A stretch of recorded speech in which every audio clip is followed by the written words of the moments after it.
இறந்து போயிருக்கக்கூடிய கோட்டா சீனிவாசராவ் இறக்கறதுக்கு முன்னாடி தான் கைப்பட எழுதின உயில்ல தன்னோட சொத்துக்கள் யாருக்கு போகணுங்கிற மாதிரி மென்ஷன் பண்ணி தான் இறந்து போயிருக்கிறதா தகவல் ஒண்ணு இப்ப சோஷியல் மீடியா ஃபுல்லா வளம் வந்துட்டு இருக்கு. அதோட விவரத்தை அந்த வேலை பார்க்க போறோம். தமிழ் தெலுங்குல ஒரு பிரபலமான நடிகரா வலம் வரக்கூடியவர் தான் கோட்டா சீனிவாசராவ். வயதிகம் காரணமா கடந்த சில நாட்களாவே உடல்நலக்குறைவால பாதிக்கப்பட்டிருந்திருக்காரு. இந்த நிலையில ஜூலை 13ஆம் தேதி அதிகாலை ஹைதராபாத் இருக்கக்கூடிய அவர் வீட்டுல அவர் இறந்து போயிருக்காரு. அவருக்கு வயசு 80. வில்லன் குணச்சித்திர நடிகர்னு சொல்லி எந்த கதாபாத்திரம் கொடுத்தாலும் அதுக்கு தக்க வகையில் நடிக்கக்கூடியவர் தான் நடிகர் கோட்டா சீனிவாசராவ். இவர் இறந்து போனதுக்கு அப்புறம் எக்கச்சக்கமான திரையுலக பிரபலங்கள் இப்ப இரங்கல் தெரிவிக்க ஆரம்பிச்சிருக்காங்க. கோட்டா சீனிவாசராவ் பாடகர், நடிகர், டப்பிங் கலைஞர்னு சொல்லி பன்முக திறமை கொண்டவர். 40 வருஷமா திரையுலக வாழ்க்கையில தமிழ், தெலுங்கு உட்பட பல மொழி திரைப்படங்கள்ல 750க்கும் மேற்பட்ட படம் நடிச்சிருக்காரு. அது மூலயமா கணிசமான சொத்து சேர்த்து வச்சிருக்காரு. கடந்த 2003ஆம் வருஷம் ஹரி இயக்கத்துல வெளியான சாமி படம் மூலயமா தான் தமிழுக்கு அறிமுகமானாரு.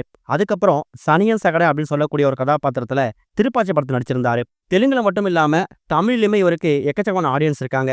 அப்படிப்பட்ட கோட்டா சீனிவாசராவ் இறந்து போனதுக்கு முன்னாடி தான் கைப்பட தான் சொத்துக்கள் யாருக்கு போகணுங்கிற மாதிரி ஒரு உயில் எழுதி வச்சுட்டு போயிருக்காராம். 750க்கும் மேற்பட்ட படங்களை அவர் நடிச்சிருக்கிறதால தன்னால முடிஞ்ச அளவுக்கு ஒரு வீடு, காரு, பங்களான்னு சொல்லியும் அதே மாதிரி ஒரு குறிப்பிட்ட அமௌண்ட்டை பேங்க்லயும் சேர்த்து வச்சிருக்காரு. அந்த பணத்தை தான் தன்னோட கடைசி காலகட்டத்தில் அவர் பயன்படுத்தியிருக்கிறாரு. கடந்த சில வருஷங்களுக்கு முன்னாடி கோட்டா சீனிவாசரோட மகன் விபத்துல இறந்து போயிட்டாரு. அதுக்கப்புறமா எந்த ஒரு பசங்களை பார்த்தாலும் அவருக்கு தான் பையனை பார்க்குற மாதிரியே இருக்குமா.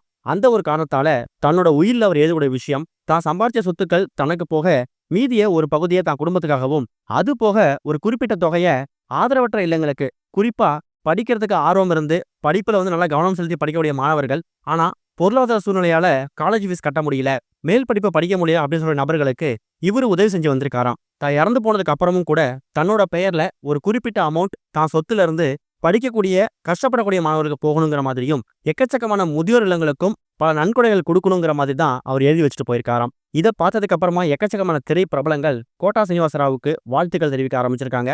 இறந்து போனதுக்கு அப்புறமும் மக்கள் மனசுல நீங்காத இடத்தை பிடிச்சிருக்காருங்கிற மாதிரியும் பாராட்ட தெரிவிக்க ஆரம்பிச்சிருக்காங்க.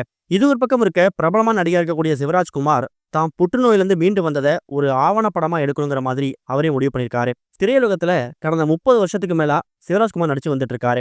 ரஜினிகாந்தோட ஜெயிலர் திரைப்படத்துல ஒரு முக்கியமான கதாபாத்திரம் நடிச்சு தமிழ் ஃபேன்ஸ் மத்தியில ஒரு நீங்காத இடத்தை பிடிச்சிருக்காரு. கடந்த வருஷம் அவர் புற்றுநோயால பாதிக்கப்பட்டது தெரிய வந்துச்சு. அதுக்கப்புறமா அமெரிக்கா போயிட்டு சிகிச்சை எடுத்துக்கிட்டாரு. சிகிச்சை முடிஞ்சதுக்கு அப்புறமா இப்ப மறுபடியும் திரைப்படம் நடிக்கிறதுக்கு கமிட் ஆகி வந்துட்டு இருக்காரு. இந்த நிலையில தான் புற்றுநோயில பாதிக்கப்பட்டு எப்படி மீண்டு வந்தா அப்படிங்கிற விஷயத்த மக்களுக்கு ஒரு விழிப்புணர்வா காமிக்கணும் அப்படிங்கிறதுக்காக சர்வைவர் அப்படின்னு சொல்லக்கூடிய ஒரு டாக்குமெண்ட்ரி, அதாவது ஒரு ஆவணப்படத்தை இயக்க போறாராம். அது மூலயமா புற்றுநோய் வந்தா வாழ்க்கையா போயிடுச்சு நினைக்கக்கூடிய மக்களுக்கு இது ஒரு விழிப்புணர்வா இருக்குங்கிற மாதிரி தான் இந்த ஒரு ஸ்டெப்பை எடுத்துக்கிறதா தெரிய வந்திருக்குது. இந்த படத்துக்கான ஒரு போஸ்டரை இப்போ வெளியிட்டு இருக்காங்க. இது வரைக்கும் கனெக்டிங் டிவிக்கு சப்ஸ்கிரைப் பண்ணனா மறக்காம சப்ஸ்கிரைப் பண்ணிக்கங்க. உடனடி அப்டேட்ஸ் பெறுவதற்கு நோட்டிஃபிகேஷன் பெல்லையும் கிளிக் பண்ணிக்கங்க.